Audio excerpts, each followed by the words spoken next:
Olá, querido aluno, querida aluna, espero que você esteja bem. Essa semana nós temos aí mais um gênero para ser visto, será o poema, e para isso nós veremos o gênero lírico, porque é do gênero lírico que parte o poema, que surge o poema, ok? Vamos lá. O gênero lírico é um gênero que expressa sentimentos e emoções subjetivas do sujeito lírico, o eu lírico. Quem é o eu lírico? O eu lírico é a voz que fala no poema. Vamos supor que você seja um menino e queira escrever um poema todo no feminino. Não é você que está falando, quem está falando no poema é o eu lírico. Vamos supor que você é uma menina e queira escrever um poema todo no masculino. Quem está falando não é você, quem está falando é o eu lírico. Vamos supor que você quer escrever um poema sobre uma árvore, como se fosse uma árvore que estivesse contando a história. Não é você que está escrevendo no poema. Não é você que está falando no poema. Quem está falando no poema é o eu lírico. Então, o eu lírico é a voz do poema. E dentro do poema, dentro do gênero lírico, ele que representa as emoções e etc. A palavra lírico vem do latim lira. E lira, como vocês podem ver na tela, é um instrumento de cordas muito antigo. Está na Bíblia, na mitologia grega, na mitologia romana. Há muitos anos que a lira faz parte da nossa história. E o lírico, né, o gênero lírico, a palavra lírico vem desse instrumento lira. Existe uma estrutura majoritária para produzir poema, e é o que nós veremos agora. Como parte integrante do poema, é importante que saibamos o que é verso e o que é estrofe. O verso é uma única frase de uma composição poética e cada linha, no caso, que a gente usa é um verso no poema. E quando eu junto vários versos dentro de uma ideia poética, eu tenho uma estrofe. Então, cada linha do poema é um verso e cada grupo de versos é uma estrofe. Nós vamos ter vários tipos de verso e vários tipos de estrofes, mas ainda não é assunto para nós. O importante nesse momento é que você saiba que verso é uma linha do poema, uma composição poética, e a estrofe é uma unidade dentro do poema, é um conjunto de versos. Já a rima é um recurso que a gente usa para dar musicalidade, sonoridade, ritmo, né? O objetivo é fazer com que a leitura fique mais ritmada, mais musicalizada, né? Que fique mais agradável, para que a subjetividade e os sentimentos sejam melhor expressados, tá certo? E nós vamos ter dois tipos de rima. Na verdade, nós temos quatro, mas nós só veremos dois tipos de rima. A primeira é a rima pobre. A rima pobre é quando você rima duas palavras da mesma classe gramatical. Substantivo com substantivo, adjetivo com adjetivo, pronome com pronome. Por exemplo, coração, razão. Coração e razão são substantivos. Beleza, tristeza são dois substantivos.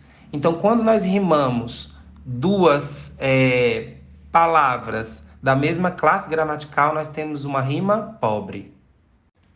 Já as rimas ricas são exatamente o contrário. São quando rimamos palavras de classes gramaticais diferentes, como, por exemplo, idade e nade. Né? Idade é substantivo e nade, do verbo nadar, né? É verbo. Dela e bela. Dela é um pronome, bela é um adjetivo. Então, quando rimamos palavras de classes gramaticais diferentes, nós temos uma rica ou uma rima rica, ok? Nós também vamos ter alguns tipos de rima. Então, olha só, a primeira é rima alternada. É sempre essa sequência, A, B, A, B. Olha só, o poeta é um fingidor. Finge tão completamente que chega a fingir que é dor, a dor que devera sente.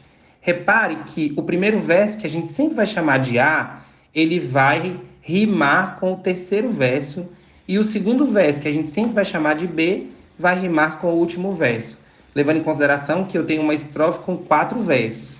Então, se você rima a primeira com a terceira e a segunda com a quarta, você tem uma rima alternada ou cruzada. Já nas rimas intercaladas ou opostas, a primeira vai rimar com a última e a segunda com a terceira. Vamos ver. Hoje voltas-me o rosto, se ao teu lado passo, e eu baixo os meus olhos e te avisto. E assim fazes, como se isto pudéssemos varrer nosso passado. Então, olha lá, o primeiro verso é sempre A e termina com lado. Aí ele só repete a rima no último verso, passado. E os dois do meio, o segundo e o terceiro, rimam avisto, isto. Ok? Todas as vezes que o primeiro rimar com o quarto e o segundo rimar com o terceiro, nós vamos ter uma rima intercalada oposta, A, B, B, A. Já a rima emparelhada é quando o primeiro rima com o segundo e o terceiro rima com o quarto. Olha só. Aos que me chamam de deputado, quando nem mesmo sou jurado, aos que de bom se babam, mestre, ainda se escrevo o que não preste. Então, olha só, o primeiro verso é sempre A, termina com deputado, rima com o quê? Com jurado, não é verdade? Aos que de bom se babam, mestre, mestre rima com preste. Então, todas as vezes que o primeiro rimar com o segundo e o terceiro rimar com o quarto, nós vamos ter uma rima emparelhada, A, B, B, ok? O poema é o arranjo de palavras que contém significado e por meio deles são expressos pensamentos e sentimentos. Os poemas, gente, eles podem rimar ou não. Nem sempre um poema ele rima, mas é importante que você use muita metáfora, figura de linguagem que vocês ainda não sabem o que é, ou pelo menos, né, não tem muita ideia, mas é usar a imaginação e ser o mais sentimental que você puder. E a poesia, ela é definida como uma forma literária de arte, né, expressada por meio da linguagem. A poesia existe muito antes da gente existir, porque a poesia é a voz que fala no poema, é o eu lírico, é o sentimento. Então, o poema é a forma, a estrutura, o texto. A poesia é o que sai do texto. A poesia está em nós, é uma forma de arte, assim como a música, assim como o teatro, o cinema e por aí vai. Ok? E hoje, o nosso trabalho de hoje é um soneto. E o soneto, ele é composto por 14 versos, tá certo? E 2 deles são quartetos e 2 deles são tercetos. Eu vou deixar um documento para que vocês possam ver, tá? Até para ver se vocês conseguem aí produzir um soneto, porque essa será a tarefa da semana. Repare esse lindo soneto de Vinícius de Moraes.